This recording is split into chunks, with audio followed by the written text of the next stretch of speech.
আসসালামু আলাইকুম বন্ধুরা, অবশেষে চলে আসলাম রাঙ্গামাটি ফলের পার্ক। এখন আপনাদের ভিতরে ভিউটা দেখাই দিচ্ছি। ফলের পার্কে দেখার মতো অনেক কিছু আছে, কিছু মুক্তি আছে যেগুলো আপনাদেরকে আকর্ষণ করবে। তো পাশে বসতে পারবেন, এর পাশে আছে সুইমিং পুলে অবশ্যই আপনারা চাইলে রাইড নিতে পারবেন। ঘন্টা মনে হয় 200 টাকা। আমরা নিয়ে নেই, যেহেতু আমরা শুক্রবারে ট্রাভেল করছিলাম, তো আমাদের নামাজের সময় হয়ে যাচ্ছে বলে আমরা সুইমিং পুলটার প্যাকেজটা নিয়ে নেই। এরপরে আপনাদেরকে আরও বিভিন্ন কিছু দেখা দিচ্ছি। আর ফলের পার্ক তো আলাদা করে বলার কোনো কারণ নেই, কারণ এখানে এটা রাঙ্গামাটি বা চট্টগ্রাম জেলার মধ্যে অন্যতম পর্যটনের স্থান বা একটা প্লেস, যার কারণে বাইরেও আপনারা যদি গাড়ি নিয়ে যান তাহলে বাইরে গাড়ি পার্কিং করতে পারবেন। ভিতরে মসজিদও আছে। এরপর আপনারা রাঙ্গামাটি যে বড় লেক আছে এটার ভিউটা পাবেন। এখানে অনেক দর্শকরা আসে। এরপর এর পাশে আছে রিসর্ট। আমরা অনেকজন গিয়েছিলাম, তারপর মাঝে মধ্যে একটু ড্রোন দিয়েও বেরিয়ে পড়ছি।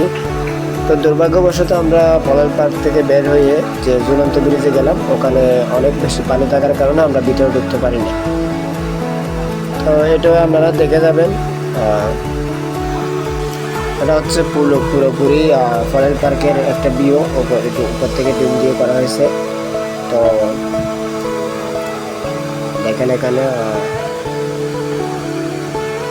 ফলের পার্কে একটা বিষয় আকর্ষণ করবে আপনাদের, এটা হচ্ছে লাভ পয়েন্টের ইতিহাস। একজন আমেরিকান প্রবাসী রাঙ্গামাটিতে ফলের পার্কে এসে তারা দুজনে বুট দিয়ে লাইকে ট্রাভেল করার সময় দুর্ভাগ্যবশত তার সঙ্গে নিচে পড়ে যায়। সেও তার ভালোবাসা ভ্রমণ করতে গিয়ে নিচে পড়ে যাওয়াতে তারা দুজনেই মৃত্যুবরণ করে, আর কখনো খুঁজে পাওয়া যায়নি। যার কারণে এই লাভ পয়েন্টের সিস্টেম। ফলের পার্কের ইতিহাস যেটা ছিল, লাভ পয়েন্ট কী কারণে হয়েছে তো এটাই। আর ফলের পার্কের ভিতরে ছোটো একটা ঝুলন্ত ব্রিজ আছে, এটাও অনেক সুন্দর।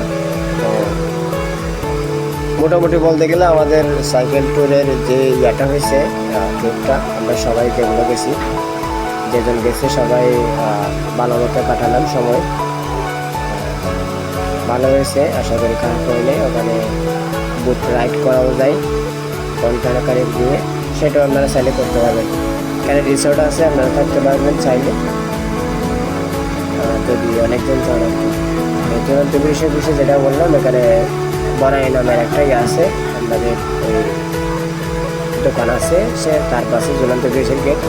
আমরা গিয়ে ওখানে অনেকগুলো পানি থাকার